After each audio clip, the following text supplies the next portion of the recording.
So this right here, we have the head back from the machine shop. This time I use Head Games Motorworks. Just good guys to work with. Emails, pretty responsive. Everything is good to go. If you're unfamiliar on what to ask the machine shop, I'll go ahead and just do a complete rundown. So first and foremost, you need to deck the head completely flat. You need this head as perfectly flat as possible. So what you need to do, there actually is wear indicators like these, and on the ends over here, you need to take off as little material as possible to make the deck surface perfectly flat. That way your head gasket can seal properly. So that's first and foremost. Second, you want to look at your valves. You want them to take each valve out, intake and exhaust. They need to look at the guides themselves, which are a brass thing in between the head and the valve. If that's out of spec, they need to push in a new one. If it's not out of spec, they could go ahead and reuse that. The valve itself can be reused as long as it's not bent. Again, if you drop the valve, that's a different story. You'll need to replace that. They also cut new valve seats and you want them to seal perfectly, so they cut those. Also, what they do is they go ahead in here and look for cracking. So M52 and S52 love to crack in between the combustion area and these jackets. So coolant can pass by, oil can pass by, whatever the situation is, just look for cracking. This needs a thorough investigation. So whether you do it or the machine shop does it, you need to have that done. It's easier to spot when it's clean. If it's dirty, you might miss a few. They are hairline cracks. Sometimes they'll be in the intake port. Those are harder to diagnose and most of the time happen on like boosted engines, not really NA stuff. So you guys probably won't have to worry about that. Also, another thing that I did was a stud with a little Torx bit at the end, so they thread in. And then I just add these copper nuts, which are also an OEM part number. And this just basically prevents it from rusting onto the header itself. Also went ahead and added new gaskets, so that's good to go. If you take a look over here, I have a new coolant temp sensor, a new flange, and this is for the VDO gauge inside the car. I went ahead and put in a new gasket under here. So this is your water flange to your heater core. So that's a OEM part number as well. I believe it's like $4. It's super cheap. One thing that people always forget is this right here. This is your oil check valve. So oil in the head, this will actually pass through this check valve so it doesn't completely diminish. That way there's still oil in the head. Don't forget about this. You can go ahead and reinstall this. They don't typically fail. Since we're here, you just want to replace it. So I'll put the part number up on the screen. If you can see real quick, this is just a flathead. So it unscrews out, unscrews in. There's an O-ring attached to this. Make sure it's all intact. And that's pretty much the extent of this head. Since this customer is supercharged or on a boosted setup, he opted for a Cutring head gasket. Basically what a Cutring head gasket is, it's a multi-level head gasket. So it looks like an OE style head gasket, but it has these rings, and it's gonna have 6 because there's 6 combustion chambers in this setup because it's a straight 6. You can't really see on camera because it's not focusing. These rings have grooves in it and it actually bites into the head to prevent blowout. So these are a really good option for boost. A lot of my customers do it. I go over more technical info on this on my S54 build. So if you want to see me talk about a Cutring head gasket, go over to that video. The reason why we have a copper spacer is because this is a stock block car and we're trying to drop the compression a little bit. So this will drop it to like 8.5 to 9.1. So it'll be a little bit more sluggish off boost. So technology has come a little bit farther now, and these cut rings actually have sealant around these ports so they don't leak too much. On the old ones, it was just straight copper, and sometimes those seeped. So what I'm gonna do now is just install the cylinder head dowels. So this first one is gonna go right in between cylinder 1 and 2 on the top, and then the rear one is gonna go in between cylinders 6 and 5 at the bottom. I just like to push them in a little bit by hand. Then we could take a rubber mallet. You don't want to deform these, so I just hit them with a rubber mallet. Don't really hit it too much with metal because you can gall it up and then the head kind of has trouble seating. But make sure those are down first and foremost. Do not forget those. What we're going to go over now is applying lube to these ARP bolts. We're going to apply it to the bottom as well as the top. So what I like to do is just take one, put a little bit on it just like this, and then we're gonna take another stud and we're actually just gonna roll them together. And what I'm trying to do here is just coat everything, but you don't need too much of this. I went over this a lot in my engine build videos, so if you want to go back and watch those videos, I explain it in depth. But you just want a nice coating to get a proper torque sequence. So this is pretty adequate right here. And then these can get installed. I'm also gonna lube the tops of these. I'm gonna do it for all 14 studs. So that's what I'm gonna do off camera right now. I wanna go over these ARP bolts because it may be someone's first time installing these. And even though I've gone through this process in other videos, this might be the first video you're watching of me. So just to cover this, let's take a deeper dive into it. I have some lube on the bottom of the fastener. I don't want too much. As you can see, this is a perfect amount, coats all the threads. Also above the threads, you'll see a little bevel on this stud. It's not on the top, it's only on the bottom, and that will locate the bottom threads. The top threads always have this Allen key bit, and that's to uninstall these. You do not torque these down, and I'll do it just for instance. I'm gonna screw this into the head, and ARP also states that all these should just be hand tight. You don't need to crank them, you don't need to impact them or anything like that. The clamp load is different. So as you can see, this is hand tight and this is in. You don't have to sit here and crank on this. This top Allen key bit is just to uninstall these faster and to take them out. Has nothing to do with torquing these down. Just to get a little bit more technical, but the reason why we use studs in this case is because of the clamp load of the fastener. Now, if we talk about an OEM bolt, you're sending a twisting motion or a torsion through the actual fastener, whereas a stud will give you a more uniform clamp load, and it will also apply torque more evenly, so you get an accurate reading. So if you see the ARP assembly lube being squeezed out of all these holes that you just threaded these bolts in, you applied too much and you need to take that off and make sure that the head is still clean. You do not want this stuff squeezing underneath the head gasket. That could cause a failure. So what I did now was just lay down the bottom of this head gasket. So the copper spacer goes onto the block first. And as you can see here, it's a little bit out of spec. See this bolt hole, how it kind of is rounded? It means that during shipping, this crunched a little bit, which almost ruins the gasket. And a lot of people will send this back to the manufacturer. If it's the gasket itself, you need to send it back. If it's the copper spacer, it's malleable and you could go ahead and bend this back a little bit within reason. If it's completely crushed and out of the shape that it needs to be into, then you should always send it back. But again, I don't get perfect parts. I'm just showing you guys parts of the game. And as you can see here, I'm gonna have to just massage this a little bit to fill in this hole. So I got this massage just a little bit, and I actually put all three bolts in. So this one, and this one. They're not in the correct order. I just wanted the same thread pitch to actually hold the gasket in place. And as you can see here, all these bolts line up. So you want to do this because if you put the head on, you don't really have an access hole to see if this bolt is going to make it through the gasket or not. So once this gets covered, it's very hard to depict what's going on down there. This is just a good reference that the gasket is in place and everything's going to seat properly. So once you go ahead and torque these top three bolts, all will be good there. So now we can get on to the head procedure. Before we throw the head gasket and copper spacer on, we want to take a look at these seams between the timing cover and the block. There's one here and one here. And you need to cover this in RTV. I like using the Right Stuff by Permatex. There's other stuff like Honda Bond. Use whatever you're comfortable with as long as it's along the lines of gasket makers. If you don't do this, oil can seep out over here and could seep out over here. So just make sure that you're doing this before you put on the gasket.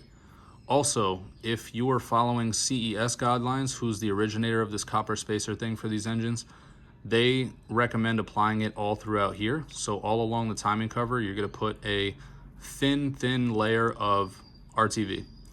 I do that sometimes, I don't do it all the time. In this case, I will do it because you have stuff like this where the surface is a little bit uneven and I want that flat and I want it to seal. I don't want anything leaking over onto these belts.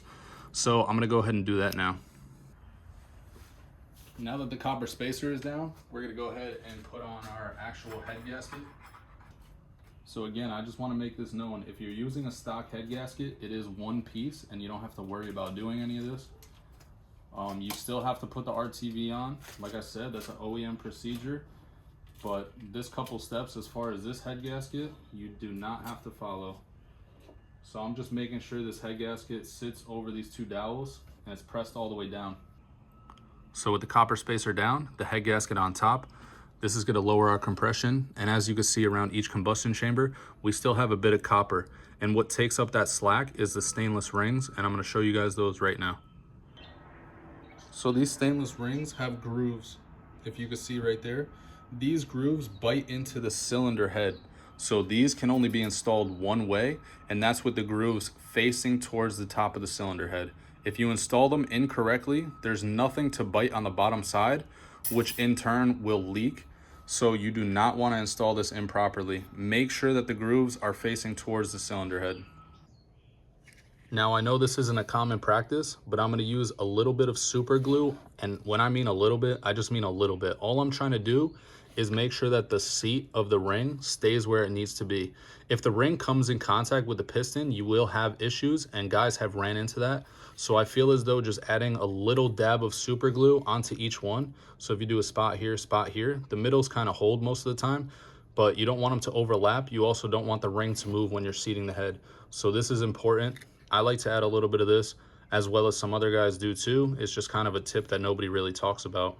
See there's just little tiny dabs of super glue, and that'll help hold these rings in place. So let's go ahead and seat them.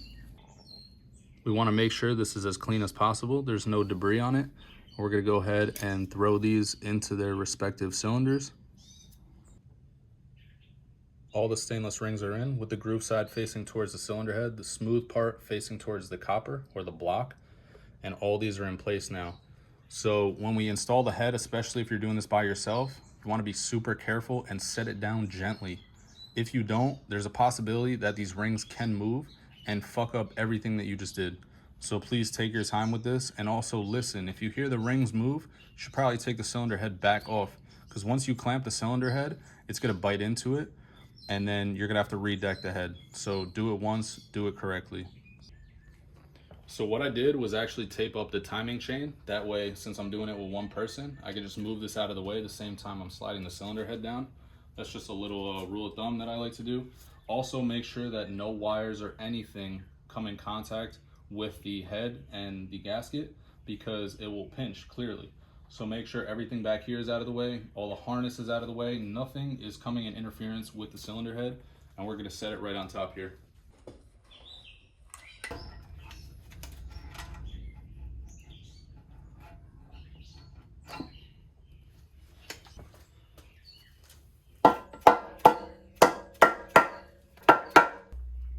So what I'm gonna do now is just put all these ARP washers onto the studs. So again, there's gonna be 14 of these. You want them as flat as possible. You don't need to put any lube on the back side of these. They just slide on as is. So I just have a little throwaway brush, and what I'm gonna do is take some lube, put it on here, and just actually paint them onto the stud itself. That way it leaves as little of a mess as possible as far as overspill.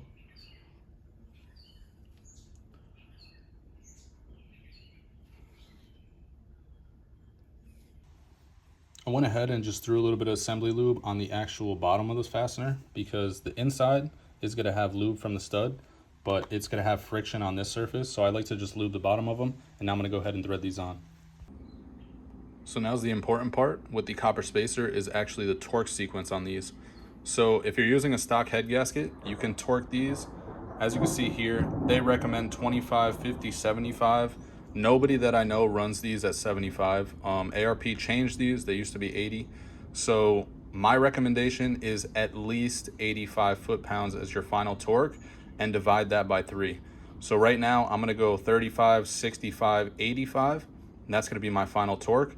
But again, I'm using a copper spacer, so it's gonna be a little bit different, and let me explain that to you guys. So I'm gonna follow ARP's guidelines here and just torque them to this star pattern. And the reason why the copper spacer is different is because this head gasket needs to compress, and it needs time to compress. So we're gonna torque these and wait a day, and then we're gonna come back and do their final torque. So if you're using a stock head gasket, you could go ahead, same day, same time, torque them in a 3-stage pattern, and you're good to go. If you're using a copper spacer, this is the only difference. So again, I'm just gonna start now.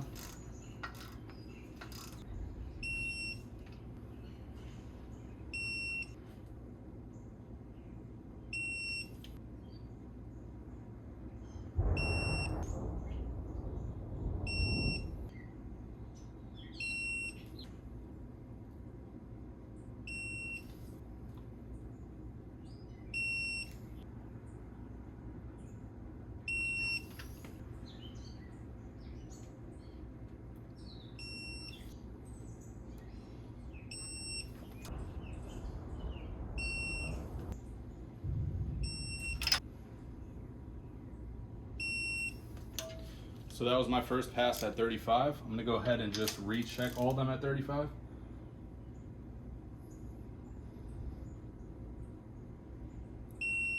So as you can see, that was already loose.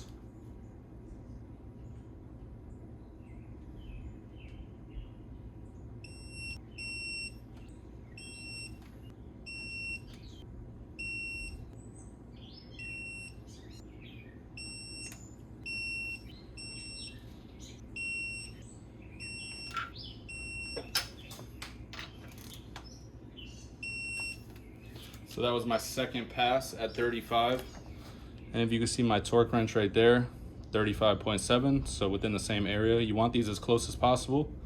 And as you can see right there, I torqued it 28 times, so that's 14 two times. So that's why it says 28. My torque wrench keeps a counter, which is super helpful if you have the Snap-on digital. At this point, we're gonna go ahead and let the head rest for 1 day, just to make sure the copper is, releasing the air as normal and just squishing completely. And then we'll go ahead and torque it the rest of the sequence. All right, so I had to move the camera angle as well as wait overnight because this is how CES recommends you torquing copper spacers. So I just abide by this. It's kind of a rule of thumb. First torque, you wait overnight, then you come back, you recheck all these. So I rechecked all of them at least 3 times at 35. Now that I know they're 35 consistently, I'm gonna move on to the second pattern, and that's gonna be 65. So the reason why I moved the camera is because I want a nice sweeping motion, and it's kind of hard if the camera's behind me or side to side. So I just want you guys up there, and I can make one sweeping pass to get a proper torque reading. And I'm gonna do that right now.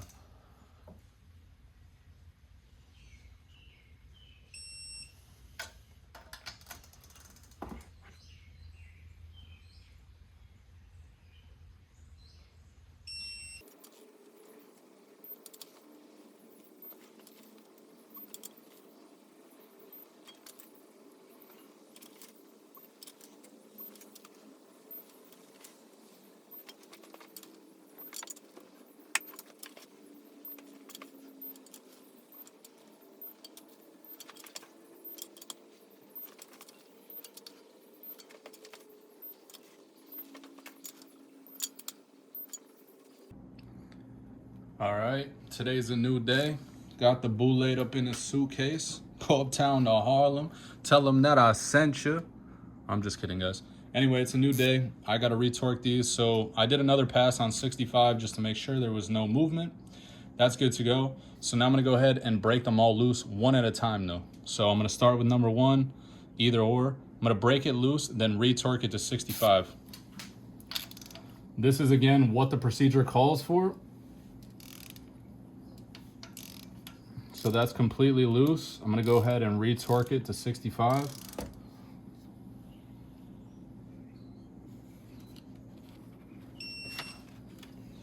That's pretty much right on the money. So we're gonna do that for every single one of these. So once we've reseat all of those, we're gonna go ahead. I moved up to my 1/2-inch breaker bar, and now I'm gonna torque these to 85 foot-pounds. Again, you want a nice sweeping motion. You don't really wanna crank on this like it was a ratchet, so.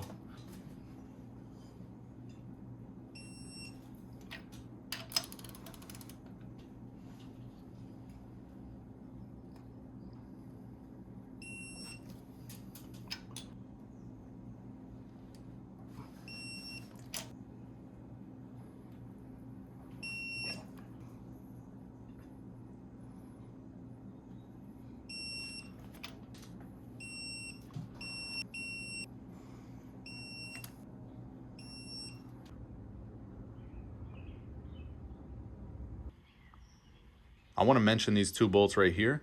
This is what connects the front of the cylinder head to the actual timing cover. And you don't want to drop these in between here. You also don't want to forget to put these in. These are important. These also clamp the front of the gasket down. So the smallest one goes right in here. Now if I zoom in, there's a little provision that'll slide in there. The longer one is going to go up here, and those will get tightened down. These 2 are for the actual chain guide, so don't worry about these right now. Right now we're just focused on this one and this one. So to tighten these, I'm going to use an E8 Torx bit and just go hand tight on these. So that pretty much wraps up the cylinder head install. In the next video, I'm going to show you guys how to install the camshafts properly and how to time the engine.